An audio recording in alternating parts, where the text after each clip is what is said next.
Bom dia, pessoal! Sextou aqui em Lima, começa mais um Brasil no Parapan, nosso encontro diário para falar dos jogos aqui de Lima, no Peru.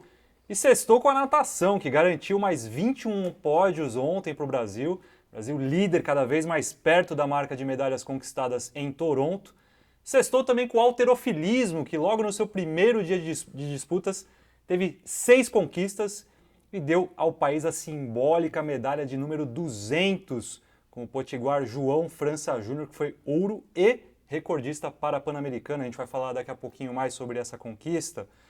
Por fim, sextou com um clássico repleto de rivalidade no futebol de 5.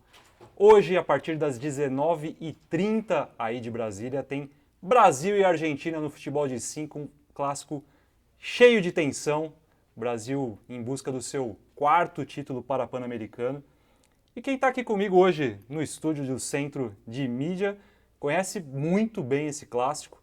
Presidente do Comitê Paralímpico Brasileiro, Misael Conrado, ex-atleta da modalidade, já foi melhor do mundo, bicampeão mundial, bicampeão paralímpico. Misael, bom dia, seja muito bem-vindo ao Brasil no Parapan. Bom dia, Renan, você e todos aqueles que nos assistem. É uma alegria estar aqui no dia de hoje, principalmente depois de uma semana dourada como foi essa última. Verdade. E essa rivalidade você sentiu na pele muito bem, né, Misael? Qual que foi o seu Brasil e Argentina mais marcante? Foram vários jogos importantes, viu, Renan? É um jogo realmente bastante pegado, sempre foi, né? Eu já acompanhei algumas gerações dessa equipe argentina, apesar de que os principais destaques dessas gerações vão permanecendo lá, uma espécie de aposentadoria, né? O Silvio está lá com quase 50 Silvio já anos tá... e continua lá, mas é um time sempre muito forte, é um time que cresce contra o Brasil. Se você pegar ao longo da história, o Brasil sempre foi superior à Argentina, principalmente do ponto de vista técnico, mas a Argentina sempre deu muito trabalho e sempre criou muita dificuldade para o time brasileiro. Eu destaco, né, não destacaria porque eu vou destacar, eu destaco aqui como principal Brasil e Argentina, que eu joguei a final de Atenas em 2004. Pelo contexto, pelo jogo, o Brasil havia conquistado todas as vitórias na fase inicial da Paralimpíada, 14 gols marcados, nenhum gol sofrido, e se classificou para a final contra a Argentina. Aliás, é um regulamento que só a Ípsia é capaz de fazer, onde todos jogam contra todos e os dois primeiros disputam a final. Quer dizer, não faz sentido se você faz todos contra todos, pontos corridos, você fazer uma final entre os dois primeiros, sem vantagem para qualquer um dos times, né? Que é o que acontece aqui novamente em Lima, né? Que é o que acontece, quer dizer, o estrategista da Ípsia continua lá firme. Porque na realidade, se você faz todos contra todos, no mínimo, o primeiro colocado deveria ter algum tipo de vantagem com relação ao empate, enfim. Mas não é o que acontece. E daquela forma, daquela feita foi da mesma forma. Nós empatamos o primeiro tempo 0-0, o segundo tempo 0-0, prorrogação 0-0. E nós fomos para a disputa de pênalti. O Brasil bateu 4 pênaltis, fez um gol só. Os nossos principais cobradores de pênalti desperdiçaram a cobrança.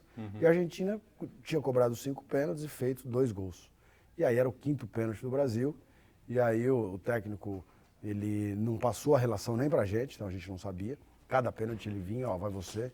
E aí eu já não imaginava mais que ia cobrar o pênalti, porque eu imaginei cobrar efetuar algumas das primeiras cobranças. E aí, na hora que o 5º pênalti, ele vem, ó, é você. Só isso? Só isso. Essa resposta. Mas tem um detalhe, aquela época o futebol estava numa fase de transição. Até hoje o Brasil ainda é assim, naquela época ainda mais. Porque a gente no Brasil é quadra de piso duro e chega aqui é piso de grama. Hoje a gente tem, infelizmente, uma bela estrutura no CT, com uma quadra maravilhosa. Então os atletas chegam aqui, eles já vão estar ambientados, adaptados ao piso. Mas naquela época não, a gente não treinava na grama sintética. Então foi todo o tempo treinando no piso duro, chega na Paralimpíada a gente vai para a grama. Para um cego que faz alavanca, você conhece muito bem o movimento de chute de um jogador cego, faz muita diferença. Porque como você não toma distância da bola, quando você faz alavanca, você tem um piso de grama, ele acaba tendo diferença do piso duro, de cimento ou fio de madeira. E aí, no dia anterior à final, eu cobrei 15 pênaltis no treino e errei 13. E aí o técnico chega para mim, quando ele... E aí você vai cheio de confiança para bater o vai pênalti. me guiar até a bola, ele diz o seguinte: você precisa colocar toda a força da sua vida nessa bola. Só que eu errava os pênaltis exatamente por isso. Eu estava tentando chutar forte de bico e a bola naturalmente estava subindo. Você vai ter que colocar toda a força da sua vida nessa bola. Eu falei, professor, aí vai subir. Aí ele falou, então ferrou. Eu falei, então vai lá e deixa comigo. E aí chutei no ângulo esquerdo, Dario Lencina, que eu acho que deve estar na Argentina até hoje, Tá lá um ainda desses também. aí que tá aposentado lá jogando. E até hoje o Dario tá lá. E aí chutei no ângulo esquerdo, 2-2, o argentino errou o sexto pênalti, o Damião converteu, né? Ele diz até hoje que tirou do goleiro, viu o goleiro e tocou do outro lado, mas na verdade ele errou o chute. E a bola entrou devagarinho, o goleiro olhou pro pé dele, o bico tava virado para um lado, ele acabou pegando na chapa, sabe? Uhum. E a bola saiu do outro lado, foi no cantinho, e ali foi a nossa primeira medalha de ouro. E eu digo que é o mais importante pelo que representou. Quer dizer, primeiro seria uma frustração grande, depois de tantas vitórias, depois de uma campanha magnífica, perder o ouro, deixar escapar a medalha de ouro. Segundo, porque aquilo impulsionou, era a primeira Paralimpíada que o futebol fazia parte, e aquilo ali impulsionou o futebol no Brasil, fez com que o futebol conseguisse os recursos, que hoje, inclusive até hoje, eles são repassados para as confederações pelo Comitê Paralímpico Brasileiro. Então acho que aquilo ali foi um título bastante importante para que o futebol pudesse ter a estrutura que tem hoje, uma equipe técnica qualificada, os melhores profissionais. Quer dizer, hoje a gente tem muito orgulho não só dos nossos jogadores, mas como do trabalho que é feito. Hoje nós temos o Sub-15, o Sub-23, enfim, uma modalidade que dá muito orgulho de ter feito parte. Isso é muito bacana, inclusive essa renovação do futebol de 5, né? Ontem mesmo, na partida contra o Peru, o Brasil ganhou por 5-0. A gente já viu o Jardiel em quadra, o Maicon, que são dois garotos que vieram justamente da seleção sub-23. Os dois, inclusive, fizeram gols ontem, os primeiros gols deles aqui no Parapan-Americano. E é importante a gente ver que o Brasil tem a sua excelência no futebol de 5 e também já faz um trabalho já de renovação para manter esse nível lá em cima. O Brasil, então, vai buscar sua quarta medalha em Parapans, e para falar em medalhas, a gente pode atualizar já o quadro com os resultados da quinta-feira. Chegamos a 222 medalhas, gente, com 88 de ouro, 73 de prata e 61 medalhas de bronze. Já temos um desempenho já próximo do conquistado em Toronto há 4 anos. Naquela ocasião a gente conquistou 257 medalhas. Em segundo lugar, os Estados Unidos, cada vez mais distantes dos brasileiros, tem 50 ouros, 48 pratas e 50 bronzes, são 148 medalhas ao todo. E só um detalhe aqui, Claro. Renan, é óbvio que os Estados Unidos está bastante distante do Brasil, mas eu tenho dito que esse Parapan ele é o mais difícil da história, exatamente porque os países vêm evoluindo e os Estados Unidos vêm com uma equipe muito mais forte. Eles conquistaram 40 medalhas em todo o Parapan de Toronto e aqui, faltando 2 dias para o término, 3 dias para o término, eles já ultrapassaram em 25% a quantidade de medalhas de todo o Parapan de 2015. Acho que isso valoriza ainda mais essa participação do Brasil. Com certeza. E em terceiro e quarto lugares, México e Colômbia se mantiveram. O México com um total de 119 medalhas, a Colômbia com 91 medalhas. Israel, o comitê certamente traça algumas metas e, dentre essas metas, ele estipula um número de medalhas de acordo com o nível da competição. Pensando nisso, de que forma que você tem avaliado o desempenho do Brasil aqui em Lima? Renan, eu estou muito feliz com os nossos resultados. Todos sabem no comitê e tem muita clareza de qual é o nosso objetivo. Nosso objetivo é, de fato, consolidar o esporte paralímpico no Brasil, criando uma estratégia que traga sustentabilidade, principalmente no tocante à renovação do nosso esporte. Nós criamos vários programas, o Centro de Formação Paralímpica, a Escolinha, onde a gente atende já mais de 600 crianças toda semana. O campo escolar, os melhores da Paralimpíada Escolar, são 150 aproximadamente, estão no CT em julho e janeiro, no período das suas férias, um acompanhamento, enfim, um programa que vai certamente render bons frutos. Já tem alguns atletas aqui do camping paralímpico. O festival, nós vamos reunir crianças em 70 cidades brasileiras no dia 21 de setembro, uma grande festa, e esse ano será a maior festa do esporte no Brasil, não tenho dúvida. Então, todos sabem que o nosso planejamento é visando essa sustentabilidade, essa renovação. Eu não tenho dúvida que em 2028, quando essas crianças que hoje são do Centro de Formação Paralímpica estiverem no seu ápice, o Brasil realmente vai ter uma condição privilegiada e vai brigar muito forte entre os 5 primeiros do mundo. Isso eu não tenho nenhuma dúvida. Estamos criando agora, até o final do ano, 11 centros de referência pelo Brasil, né, porque o CT, a ideia é de que ele seja como a indústria, como a Fórmula 1 é para a indústria automobilística, ou seja, a gente cria os programas lá e depois replica em outras cidades do Brasil, porque o esporte por não pode acontecer só em São Paulo. Então, considerando tudo isso, a gente sabe que esse momento aqui é de entre safra, porque o Brasil, a partir de 2009, ele começou a pensar em montar um grande time para jogar o Rio de Janeiro. Montou um grande time, esse time chegou no ápice em Londres, conquistando 21 medalhas de ouro. No Rio a gente já percebeu o declínio, porque foram só 14 medalhas de ouro, e não obstante foram 72 as medalhas totais, mas a gente já percebeu um declínio ali, porque foram 14 medalhas de ouro só, um terço a menos do que nos jogos anteriores. Então a gente já percebeu que seria realmente um momento de transição importante. E aí, por isso, esses jogos mais desafiadores ainda. Ou seja, a gente vem numa situação de entre-safra, vem numa situação em que a gente está estruturando os projetos futuros para poder realmente consolidar esse desenvolvimento no Brasil.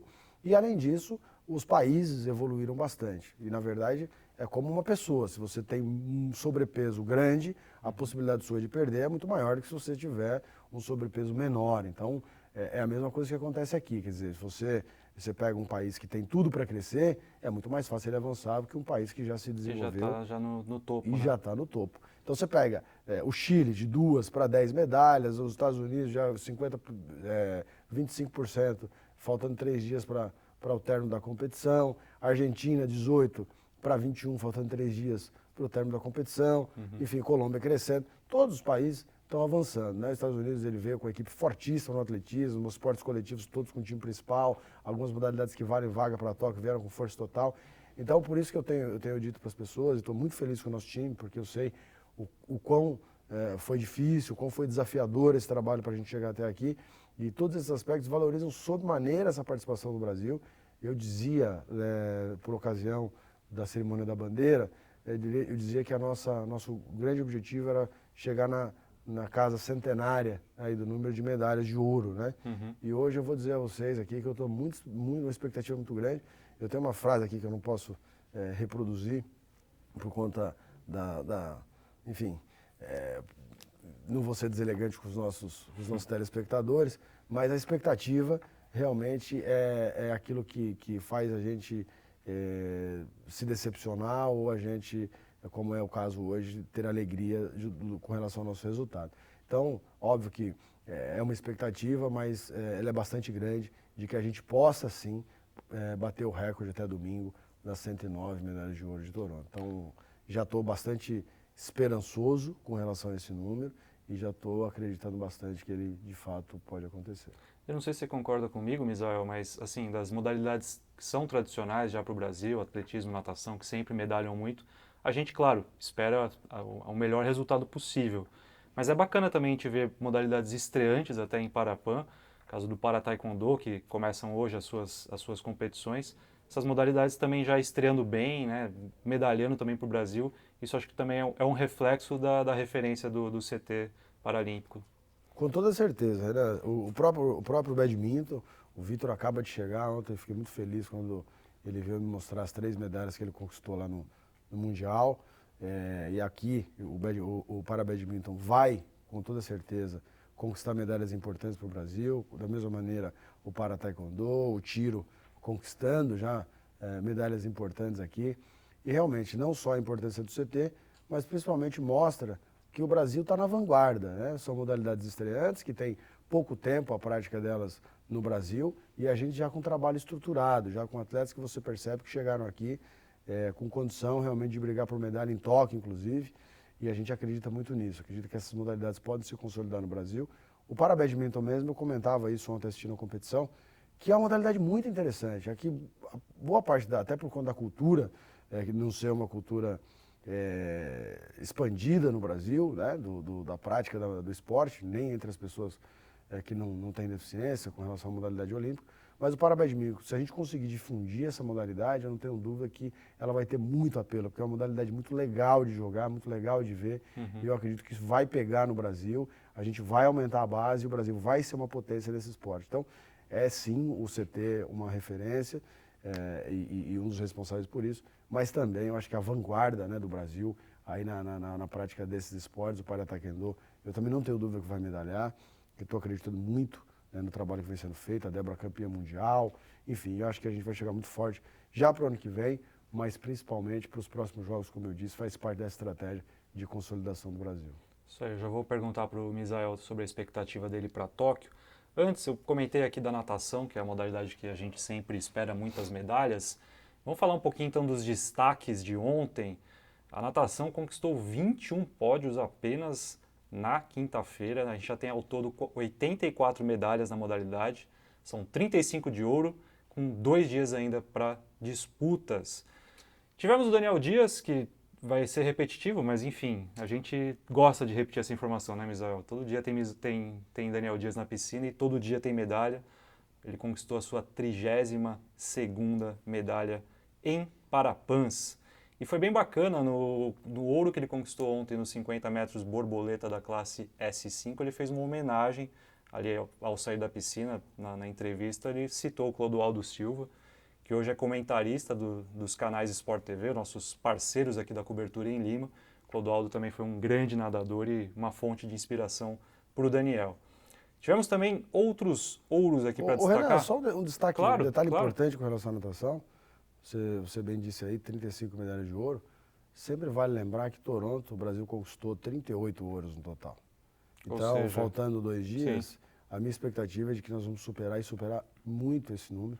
Né, o que também esse sim uma participação muito importante do CT, né, com a equipe permanente lá todos os dias. Então, acho que a natação vai superar bastante, aí vai dar muita alegria ainda pra gente até o final da competição. Com certeza.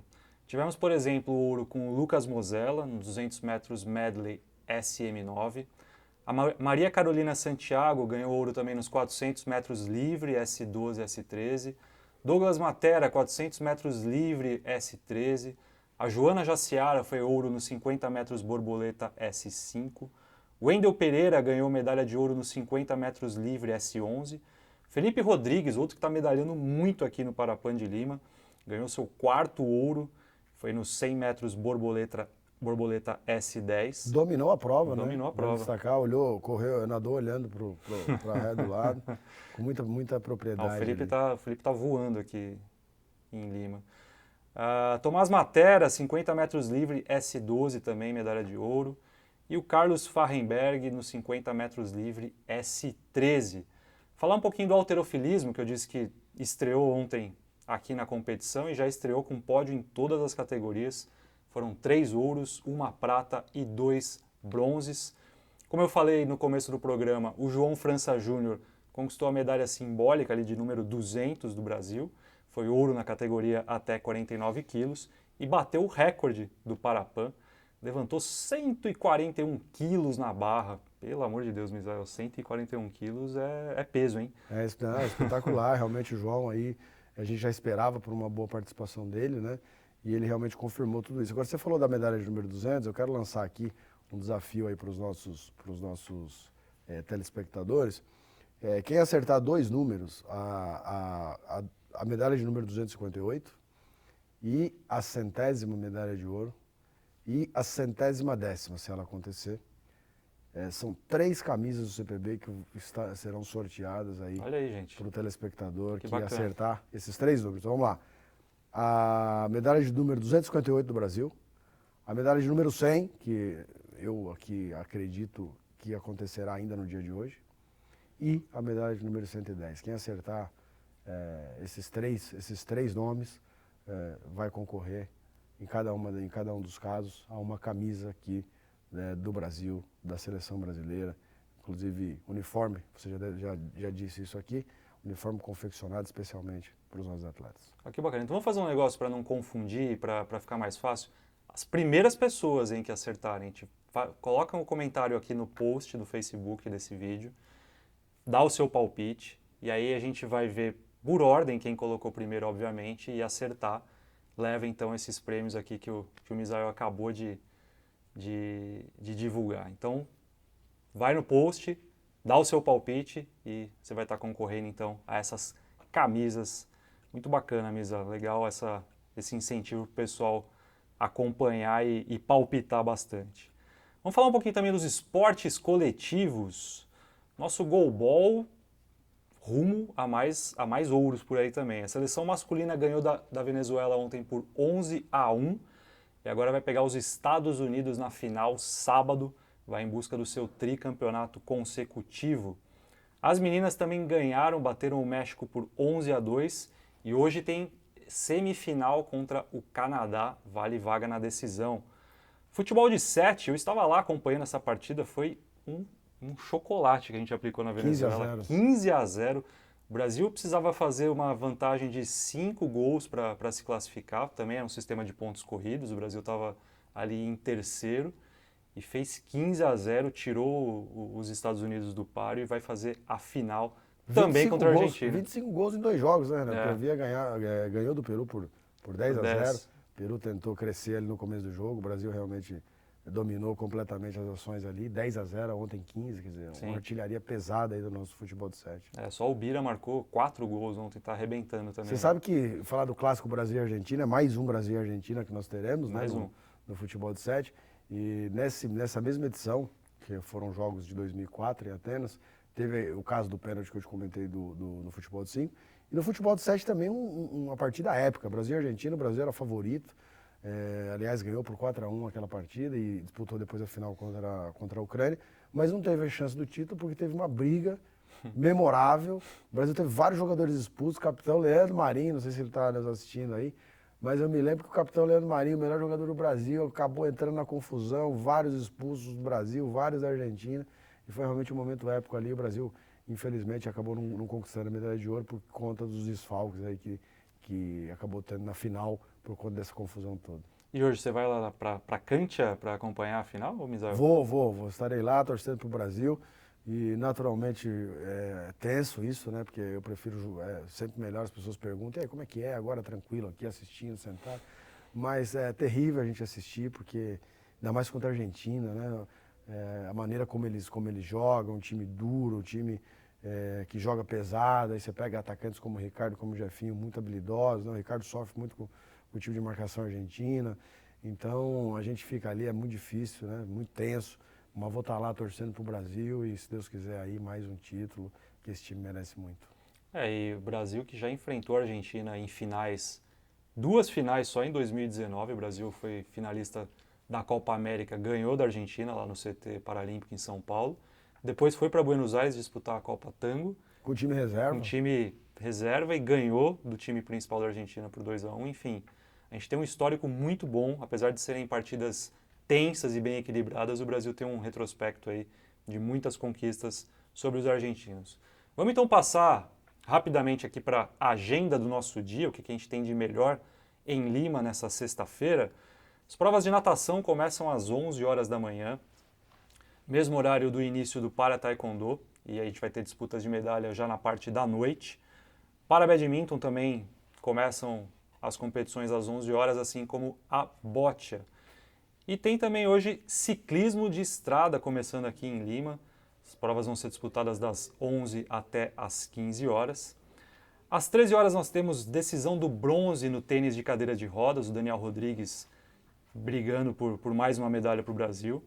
Às 13 horas também temos o início das disputas do halterofilismo. E aí começam as brigas grandes aqui. 18h15, goalball feminino, como eu falei, na semifinal, Brasil e Canadá. 18h30, temos decisão do bronze do basquete de cadeiras de rodas feminino, Brasil e Argentina. Mais um Brasil e Argentina para essa sexta-feira. Às 19 horas, a natação recomeça e aí tem uma prova bacana às 19h10. Daniel Dias faz a sua última aparição aqui em Lima, nada dos 200 metros livre, na junção das classes funcionais S4, S5 e S6. Essa prova certamente com transmissão do Sport TV. E, fechando o nosso dia, estaremos todos lá acompanhando essa final. 19h30, futebol de 5, Brasil e Argentina. Vocês acompanham tudo pelas redes sociais do CPB. A CBDV também estará lá em tempo real acompanhando essa partida, trazendo bastidores, vídeos, entrevistas, enfim, cobertura completa. Todo mundo na torcida por mais um ouro. Seu palpite pro placar de hoje, Arnaldo? Meu palpite é 1-0 para o Brasil. Bem tenso, como sempre tem sido. Sempre. Misa, só para encerrar nosso programa, queria que você falasse um pouquinho só da tua expectativa agora para Tóquio. Estamos aí a Essa semana a gente ficou exatamente há um ano, né, da competição. O que você espera dos próximos jogos que vão encerrar esse ciclo? Pois é, eu ainda não espero nada. Na verdade, depois dos mundiais agora, de atletismo e de natação, é que a gente vai poder fazer uma radiografia. A gente tem vários problemas aí que aconteceram, que vão impactar nos resultados de Tóquio. Óbvio que não é o momento de falar disso, porque agora a gente tem que celebrar, comemorar e torcer ainda para os atletas que ainda vão competir. Mas são problemas assim importantes que vão impactar na nossa participação. Então a gente vai começar a pensar em Tóquio depois de novembro do Mundial de Atletismo, quando esse processo tiver concluído, quando a gente tiver a real noção de qual é em que termos competiremos em Tóquio. Entendi, perfeito. Gente, encerramos aqui mais um Brasil no Parapan. Então, reforçando aqui o convite do presidente Misael, comentem aqui no post os seus palpites das medalhas, que tem prêmio vindo por aí, as camisetas, como o Misael prometeu. Uma excelente sexta-feira a todos, boa sorte para os nossos atletas em todas as competições ao longo do dia. A gente volta sábado com mais um Brasil no Parapan. Um grande abraço para todos, tchau!